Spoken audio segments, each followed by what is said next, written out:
अस्सलामु अलैकुम वरहमतुल्लाहि वबरकातुहू। दोस्तों, 11 और 12 मार्च को सभी सहायक उर्दू अनुवादक के उम्मीदवारों को पटना में जमा होना था और जमा होकर आयोग के सामने हम लोगों को शांतिपूर्ण ढंग से अपने रिज़ल्ट को शाये करवाने के लिए मांग करनी थी। लेकिन अफसोस ये है कि आज भी हम लोग घर से नहीं निकल पा रहे हैं।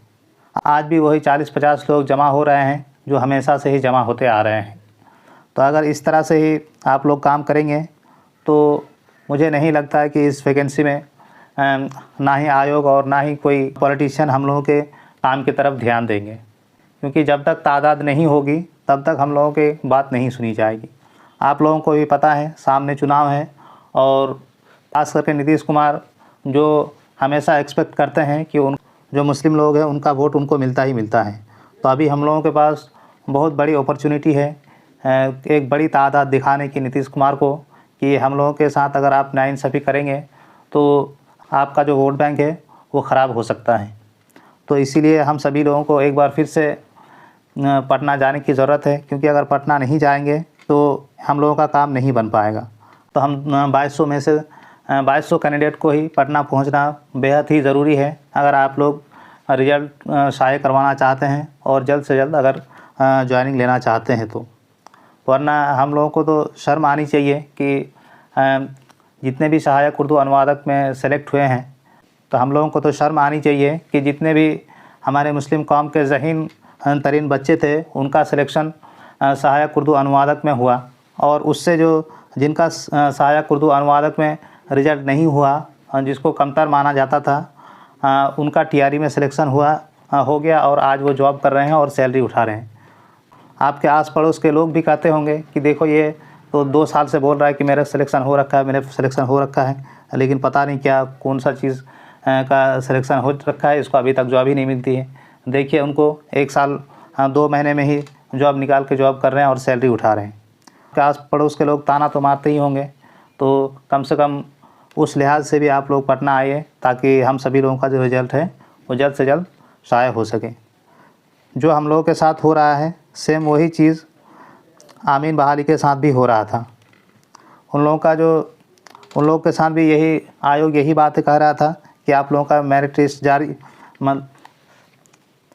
तो आमीन बहाली के साथ भी यही चीज़ें हो रही थी और उनका भी जो काउंसलिंग है वो जनवरी में हुआ था। तब से हमेशा आयोग ये बता रहा था कि आप लोगों का फाइनल रिज़ल्ट जारी है, बस बहुत जल्द आप लोगों का रिज़ल्ट शाये हो जाएगी। इस तरह से करते करते 1-1.5 महीना का लेट हो चुका है। तो आमीन में जितने भी उम्मीदवारों का सिलेक्शन हुआ था उन सभी उम्मीदवारों ने जाकर आयोग के सामने धरना प्रदर्शन किए और शांतिपूर्ण प्रदर्शन किए और उन लोगों का काम अब बनता नज़र आ रहा है। उन लोगों के सामने आयोग को इसीलिए झुकना पड़ा क्योंकि उन लोग का जो तादाद था आयोग के ऑफिस में जाने का वो लगभग 5000 के करीब थे। तब जाकर आयोग को झुकना पड़ा और आयोग फाइनल मेरिट लिस्ट जारी करने के लिए मजबूर हो गए। तो कुछ इसी तरह से हम लोगों को भी 2200 उम्मीदवारों में से कम 2100 से 2000 उम्मीदवारों को हम लोगों को जाना ही पड़ेगा, तब जाके हम लोगों की बात बनेगी। वरना सिर्फ 50 से 60 लोग जाने से कोई असर नहीं होगा, ना आयोग को और ना ही पॉलिटिशियन पर। बिना किसी बहाने के हम सभी लोगों को भी पटना पहुंचना ही होगा। अगर पटना नहीं पहुंचे तो इसी तरह से बैठे रहेंगे।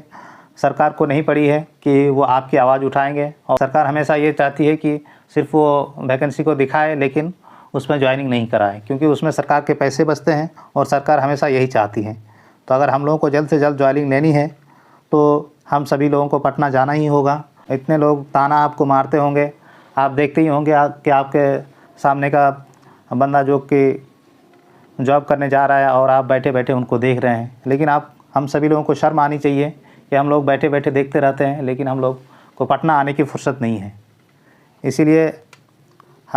इसीलिए मैं सभी उम्मीदवारों से दरख्वास्त करता हूं कि अब काहली और सुस्ती छोड़िए, बहाना बनाना छोड़िए। पटना बहुत ज़्यादा दूर नहीं है, सब लोग आ सकते हैं, इसमें कोई दिक्कत की बात नहीं है। अगर आप मन में ठान लें कि हमको पटना जाना है तो आपके लिए बहुत ही आसान है, इसमें कोई दिक्कत की बात नहीं है। तो अब अगर रिज़ल्ट चाहते हैं जल्द से जल्द तो आप लोगों को आना ही होगा पटना, और अगर पटना नहीं आएंगे तो इस वैकेंसी का रिज़ल्ट कब आएगा नहीं आएगा इसका अब कोई भरोसा नहीं रह जाएगा। इसीलिए आप सभी लोग सुस्ती और काहली छोड़िए और पटना आने की पुरजोर कोशिश कीजिए। आप सभी लोग कमेंट सेक्शन में ये ज़रूर बताइए कि आप लोग किस किस ज़िले से हैं, ताकि क्योंकि सारे डिस्ट्रिक्ट के लोग अगर साथ में मिलकर आएंगे तो अच्छा लगेगा। क्योंकि जब इंसान अकेला होता है तो उनको कहीं भी जाने का मन नहीं करता है। तो सभी अलग अलग ज़िले के लोग अगर साथ मिलकर आएंगे तो आने जाने में भी सही लगेगा। और तो मैं उम्मीद करता हूँ कि आप लोग इस बार कोताही नहीं करेंगे और इस बार पटना ज़रूर आएंगे। अस्सलाम वालेकुम वरहमतुल्लाहि वबरकातुहू।